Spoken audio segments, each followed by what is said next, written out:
Problems of the environment, society, local economies. Corporations have been blamed for viewing these concerns as threats to profit. But what if these problems weren't threats? What if they were opportunities? Not only to make the world a better place, but to increase profit. What if ignoring these opportunities put the future of your business at risk, while embracing them meant outperforming your peers? This isn't some dream, it's reality. But it requires a change of mindset, a shift away from a narrow focus on earning profits toward a broader, long-term focus on what we call creating shared value. Creating shared value operates on three levels: reconceiving products and markets in ways that meet customer needs while also contributing to society, redefining productivity in your value chain through social or environmental innovation, and cluster development, supporting the well-being of industries related to your own in ways that improve societal conditions. These aren't just theories. Each of these approaches have been successfully demonstrated by major corporations. General Electric has developed new Health Imagination products to deliver high-quality, low-cost care to mothers in developing countries. Intercontinental Hotels Group has implemented Green Engage, an innovative, cost-saving online tool to help its hotels control energy consumption. And Nestle has given resource-strapped farmers in developing economies financial and technical assistance to create a better supplier network. Creating shared value is not an option. It's the future. Learn more about the future of your business at fsg.org. My goal is to not help you just rethink, but think beyond. Beyond on just focused on reducing harm, to thinking about new paradigms and new solutions. Beyond thinking about cost centers and how much to reduce costs of environmental and sustainability activities, to thinking about it that it will drive sales and profits. And thirdly, thinking beyond approaching it as a problem and instead of approaching it more as an opportunity and a way to create new markets. This is what shared value is about, and this is what social entrepreneurship is about.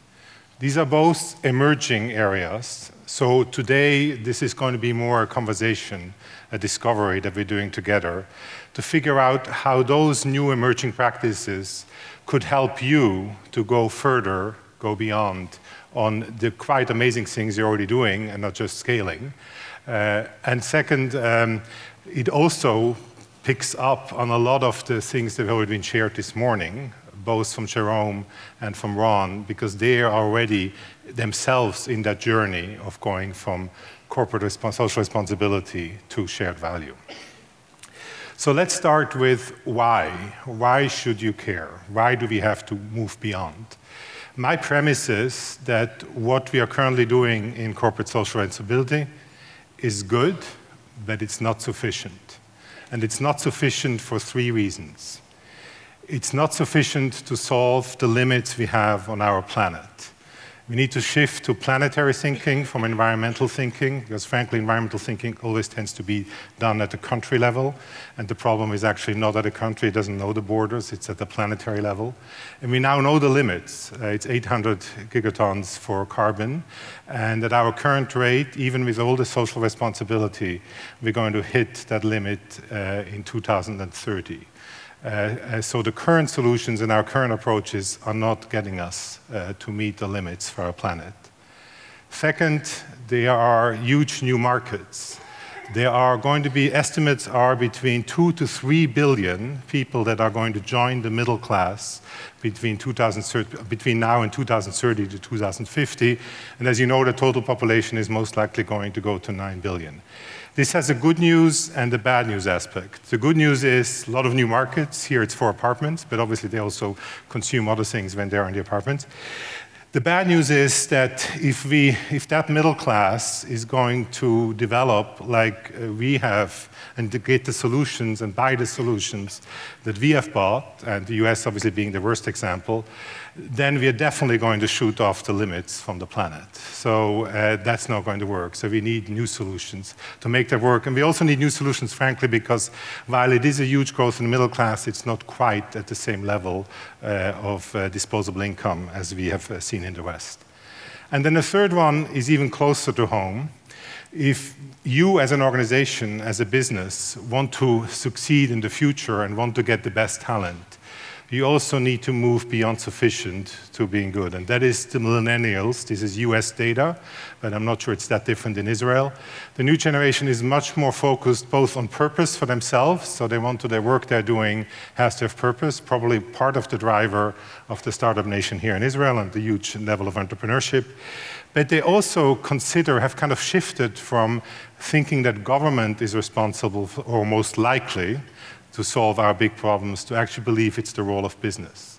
So more and more, the expectation from your customers is that actually you are not just reducing harm, you're actually being in the forefront on making that social change and working together on that.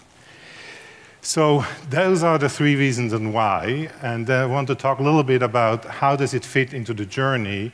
Is it kind of a complete disruption, or is it an evolution of an increasing role for industry in social responsibility? So just a quick history back. First, when businesses got involved into the social sector was really more a philanthropy approach. And I'm going to use here a little bit of McDonald's examples to bring it to life. In McDonald's, this is Ronald McDonald's House Charities, got started in the 1970s. It's an excellent charity organization. It helps 7 million children around the world a year. It's basically providing homes for families of children who have to go to the hospital so that both the children and the family is more comfortable. However, obviously, the impact, McDonald's serves 70 million customers a day. It helps 7 million children a year. It's all goodness, but again, is it sufficient? The good characteristics of this, though, is that it had a very clear link, and has still today, a very clear link to the consumer, so it actually can be used in marketing activity. And importantly, on the employees. There's it's an instant recognized benefit, instant way, emotional connection, and therefore really works that way. So that's something positive. On the negative side, it's obviously more and more with this growing millennials and expecting companies to really make it part of their purpose, the scale of it is being questioned. So McDonald's actually contributes 10% of the money to Ronald McDonald's House Charities. The majority comes from customers leaving their change. And there's obviously a lot of pressure now to say this is not sufficient. So next was obviously corporate social responsibility. This is what this Tamir is about, what you are all very actively involved in. A lot of goodness. To a certain extent, it started to bring the responsibility closer to what the business is about. Like the philanthropy is just kind of saying we're going to do some good with the money we have. This now goes actually about the nature of the business. However, it's mostly focused on the how. It's this harm reduction focus. It's not ultimately about the purpose of the organization. It's still very often considered a side activity. Again, this is shifting now, but when it first started, and 10 years ago when it was at its peak, it was kind of, you had a separate department of social responsibility, it reported into supply chain, it was really more about the how. The good news is that it's very scientific based. The good news is it's done in partnerships with NGOs and experts. The not so good, the thing that was given up is that it's much harder to connect with customers. Not many companies have been able to figure out how to actually help customers understand what you're doing, because it's highly technical, or to get employees truly excited about that there is purpose to our work because we are reducing harm. So that's kind of the downside of it. So at McDonald's, you see the approach. It started initially mostly focused on waste and supply chain. This is, as of 2013, taking a much more 360 view. So really taking on, that's kind of a shift, starting to evolve towards taking on a bigger social role, to also include, obviously, the whole people side, so the whole minimum wage issue and labor rights, and obviously food. So very, very broad, which makes it complex. But still at each stage quite incremental and all goodness, but again, good but perhaps not sufficient to really drive totally the social impact. And the reason for that is driven particularly in all businesses, but even more in a franchise business. is the economics. We have not made any change to the business model here. We're trying to fit this into the existing business model. And when you have a collection of 5,000 individual owner-operators who run small businesses, they feel their social responsibility is very much felt at the community level. They support the soccer team, but they are not going to be willing to pay more for a different machine or a different HVAC system that costs a lot of capital up front. And has a 20-year payback. It's just very, very hard to get those solutions in because it's squeezed in the existing business model. And I think Ron's new fund is a good example of actually addressing that through making capital more available for these kind of investments. So we need to move beyond, and the emerging field is the shared value, and as it says, it approaches the issue of business model. It also, I think, though, very clearly doesn't just move it from the periphery of an organization, it moves it right into the core purpose of an organization. So if you think about the migration from left to right, it is really about moving from something that's outside the organization to something that's kind of a necessary evil to something that is actually at the core. And my rest of my talk is going to focus on how to make that transition. And I'm not going to use, we have seen some examples already today. I think Jérôme from Nespresso has actually, the positive cup is definitely moving from the middle to the right. I think all of the Ron's approaches, and particularly the fund idea, is definitely on the right side. And there are also examples of McDonald's, but I'm not going to give you a McDonald's example here. I'm going to give you my most recent example. I've left McDonald's 6 months ago to pursue actually this interest in how design can help social innovation, and just came back from I'm advising a design in residence for a sanitation company in Kenya, social enterprise, and I just returned from spending 3 months there. The company is called Synergy. What they provide is the toilet on the right, and here is the competition of what they're changing against. On the very left is the current latrine solution. As you can see, not very hygienic and not very user-friendly and not very comfortable. In the middle is the NGO approach, where non-government organizations go in, international aid organizations. They build this big evolution center, it's called. So the big centers, public toilets, where they have 20 toilets and a few showers. You can see it's capital intensive. It's also actually using Western technology. It's a flush-based toilet, so like we use with water, which by the way requires sewage, which requires huge infrastructure, and therefore has its limits. The sewage mostly doesn't last. And then on the right is the new disruptive solution by Synergy. It's prefab toilets that are being franchised to existing business owners in those informal settlements, and they run the business. The price is exactly the same. If this is a laser here, you see the 5 Kenyan shillings at the bottom there for an adult, 2 for a child. And you see in the middle one on the NGO, it's 5 for an adult and actually also 2 for a child. So it doesn't change. It's still the same price. It just delivers it very differently. So key part of making this work, as we have heard, I think, again, all this morning, is can't design just a solution. You have to design a system. And the system has to be fully integrated. So in Synergy's case, they franchise the toilets, they collect the waste, and then turn the waste into a byproduct, energy, and it's the same story. When Ron talked, I wanted to talk, he left out the human waste on his pie chart. He just had organic waste. So, but the same as organic waste, human waste is just another part of organic waste. You can eat, the byproduct is either energy or compost. So just a little bit more on how it has innovated every aspect of the system. And then not just innovated it, it also has connected to existing elements. So don't feel that this is a gargantuan task. It's really thinking about the system and figuring out where are the existing clusters and existing elements that we can combine, and where do we need to design new solutions. So here's the actual toilet. That was a new solution. It's a prefab toilet. It can be set up within 2 hours. It doesn't require any digging of a latrine of a pit, because it's a cartridge-based system, and it's prefabbed in the community and just installed. This is the actual cartridge container and what's called the squat plate. The other innovation is that it's a dry toilet. It doesn't use any water. It actually uses sawdust. And at the use case, it separates the urine from the feces. So the big challenge in our sanitation, and perhaps in our lifetime we will also have to change it, is that we're taking perfectly good water and using it to transport human waste, then not only spoiling the water, because it's very hard to use it for something else, we're also making it very, very hard to get value out of the byproduct, because now we have to, in order to turn it into energy or into compost, you now have to get rid of all the water, which basically ruins the economics of trying to get value out of it. So this is a dry toilet system. It's a cartridge-based system. The waste gets picked up every day. As a result, you can go into these narrow alleys of those informal settlements. And then lastly, it uses an industrial-sized composter at a central location that gets rid of all the pathogens and then produces organic fertilizer, which is very, very needed in Kenya and all over Africa because they only have synthetic fertilizer access to, and the soil is quite depleted. So thinking about the Michael Porter, so the video I showed you and the definition of shared value is from Michael Porter. Any of you who have studied business know Michael Porter of the competitiveness work he did 20 years ago. He now is focused on shared value for the very reasons I just shared. And he in the video defined that there are three things that you have to unlock to be able to create shared value.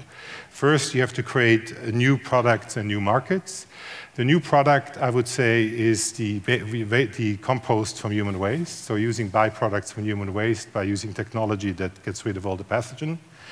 The new market is to have operators who operate toilets. That has not existed anywhere probably, but particularly not in Africa. It was always NGOs and international aid organizations who operated those toilets who had employees. So I'm turning it into a market, therefore drives sustainability in business. The second one is to optimizing the productivity in your value chain. This is being done here, obviously, through the prefab. You can build the toilet very, very quickly.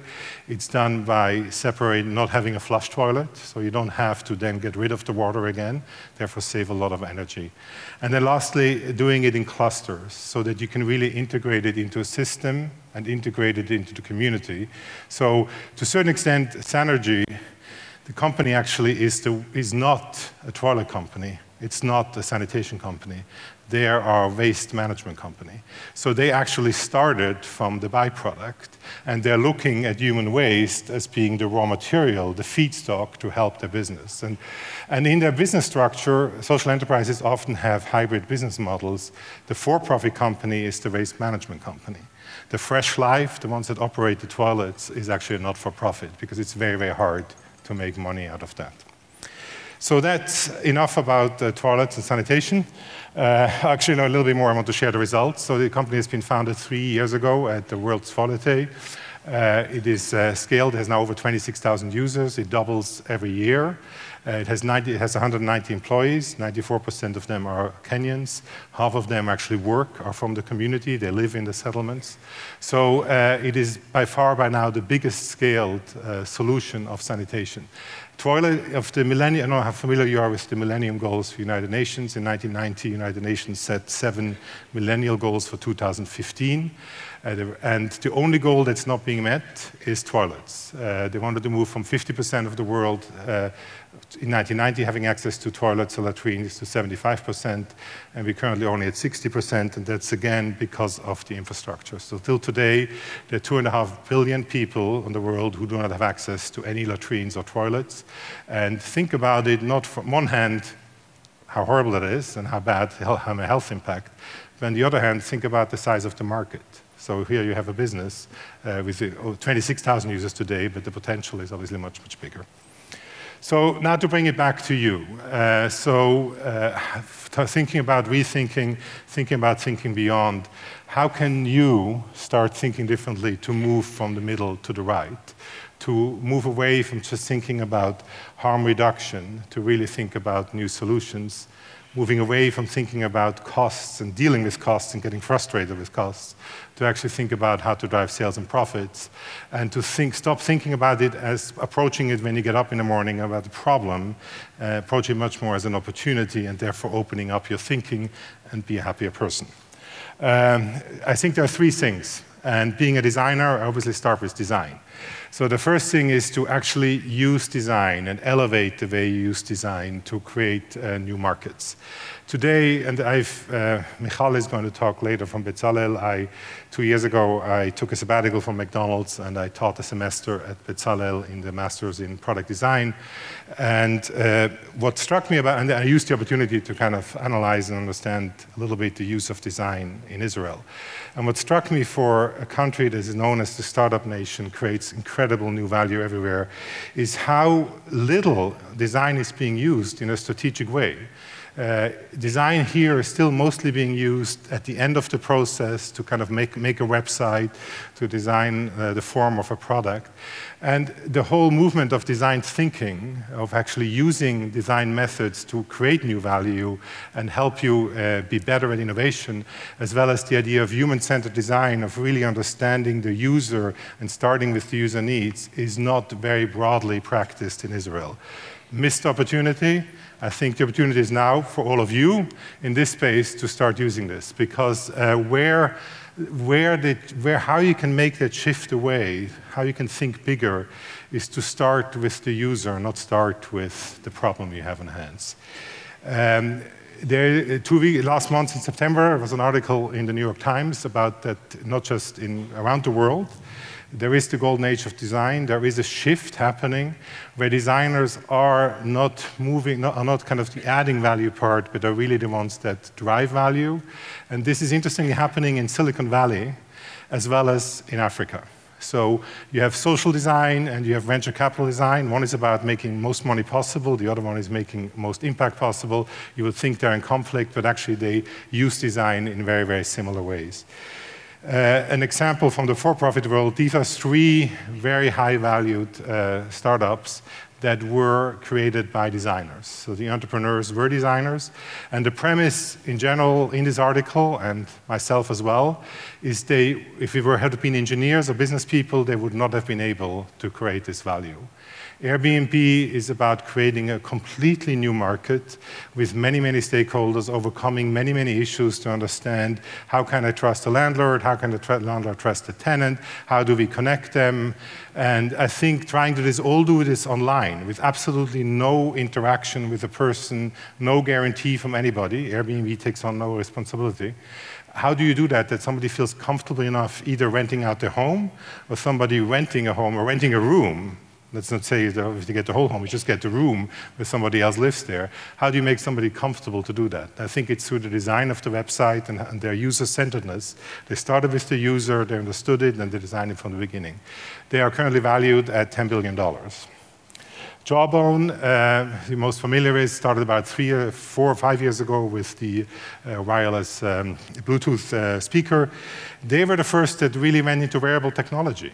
They recognized that in order to take technology away from your hand and have where you want, the consumer wants it to be very cool, technology, hip-looking, that as soon as you wear it, like the thing I'm wearing right now, which is not designed by an industrial designer, you want it to look cool and beautiful and has to express yourself, it has to be part of who you are.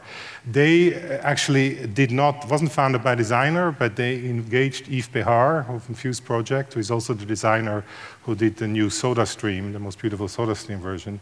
And they had no money. They were a startup. So the way they got Yves Behar involved is to basically give him equity of the company.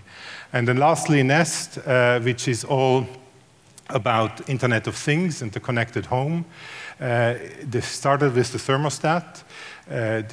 Very similar to the new habit formation required for people to recycle is how do you get people to actually be willing to take the effort of adjusting their thermostat to go lower while you sleep, and using the fact that it connects to your iPhone to make that much easier. So again, it was started by a designer. Google bought it for $3.5 billion because they instantly saw that this is a way of getting into the connected home. Because once you enter the home, my home is my castle. Once you enter somebody's home, again, you need to be much more easier to fit in. They have since launched a fire alarm on the left, and just now launched a webcam where you can watch either your dog, if you miss your dog, you can watch the babysitter to make sure that he or she doesn't do anything bad, or whatever else you want. Or you actually, a lot of application now is for aging parents. You can actually make sure that your father or mother hasn't fallen and just is okay. So those are the products they have there. So what all of these have in common is that they used as a starting point the opportunity space. They didn't approach it as a problem. They brought in new thinking, and they started with the user. The second aspect to unlock this potential and thinking beyond is, as we have heard all morning already, is to not just focus on the solution, but actually focus on the system. Solutions, particularly when you require new models, new business models, as well as when you require new behavior and new habits, you need to be able to put an ecosystem together that is accretive, that enforces the behavior continuously. The example I'm going to show you here is from Target. They had a hard time growing and getting into the, so Target, a mass merchandiser out of the US, they had a hard time getting fair share of the social responsibility products they sold. We heard a lot about methods. Target was actually the one who launched Method initially, but they still didn't get enough share, and they lost share to Whole Foods. So they had to find a way of really making it easier to be known for that.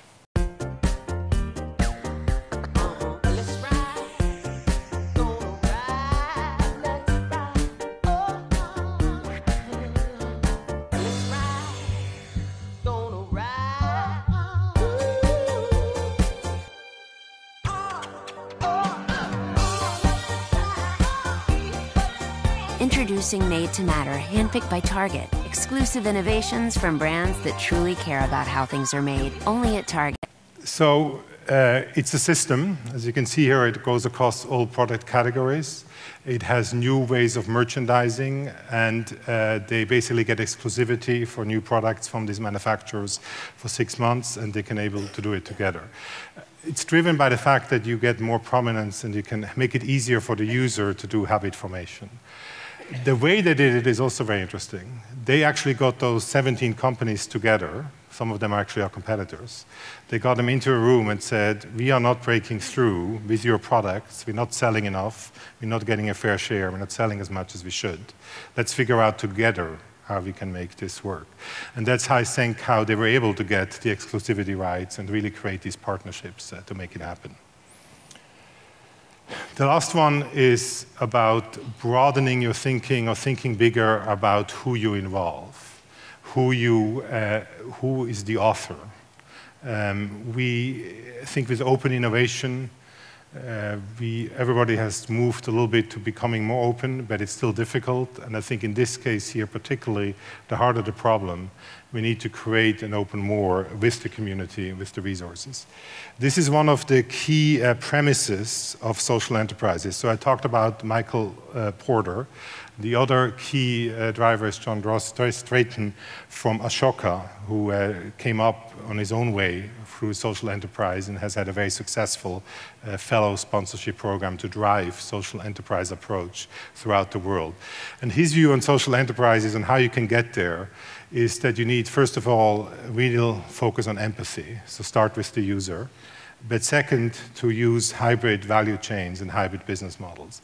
Business can't do it alone, and government, charities, NGOs, and citizens can't do it alone.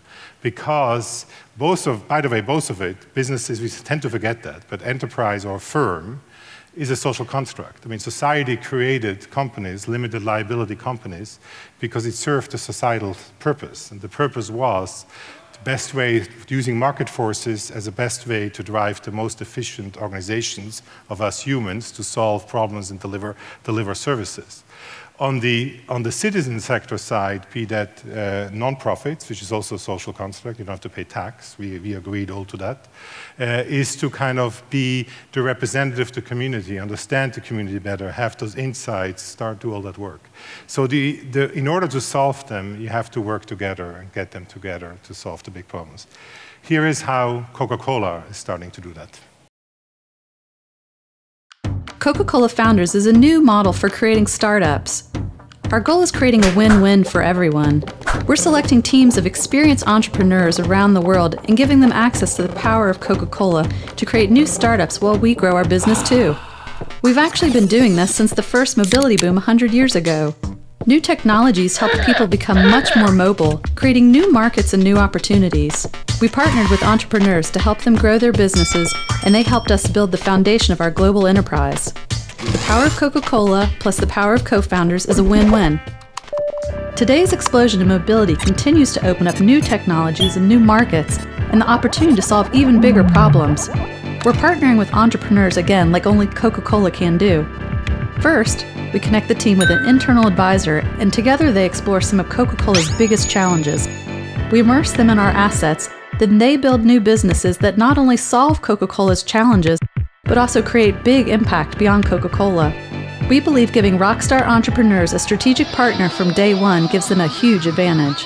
By partnering from the very start, we help co-founders design, build, and scale their businesses while we grow ours. Coca-Cola wins, co-founders win.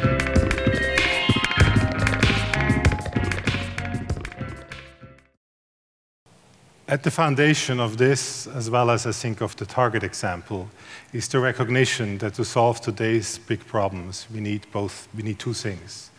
We need ingenuity. We need to have a real sense for what the new products, the new markets, understanding the users. And that's what millennials and founders and entrepreneurs have.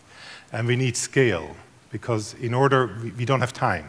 As the Why said, we need those solutions faster. We don't have time for it to scale so slowly. Who can best bring scale? Those are existing industry, existing organizations who have the scale, who have the technology, who have the capital to do it. So both in the Target and in the Coca-Cola example, you see ways of trying to merge those two together to get faster to scale and to sustainability. So I want to leave you with this, again, thinking beyond. Go beyond harm, to think about how to create new value. Go beyond looking at it as a problem, to look at it as opportunity for new markets. And to help you along this journey, and the three things to do, I think, is to think bigger on the starting point, start with the user, to think about systems, and to give up control. It's very hard. I'm a designer. Designers are authors. Hate giving up, that's what we're about, but we have to become much more facilitators. So what if an industry or business, if you think of your role also being a facilitator instead of being an owner? I think it's not for designers it's authors, I think for business people it's owners. And actually be an orchestrator of putting systems together. And I think Tamir is probably a great example of that, because basically that's the essence of Tamir and has done it extremely well. To help you started, I put down the resources on the left that I already shared. On the right are resources that are here right in Israel that are focused in the growing social entrepreneur movement. Ashoka Israel has actually a platform, Harutz, Shelach, Limut, whatever, have a T, not that trying hard. There is Impact Investment, which is an investment firm that focuses on impact business. Be the Change is a social enterprise accreditation that's also now started in Israel. And then Bezalel, in their Master's in Design, has classes on social innovation. And then there is a Tikkun Olam Makeathon from Rayut and the Chuseman Foundation. That's what I found so far. I'm sorry if I left anybody out, but these are, particularly the Ashoka channel, basically covers all the activities that is a great way of getting started. Thank you.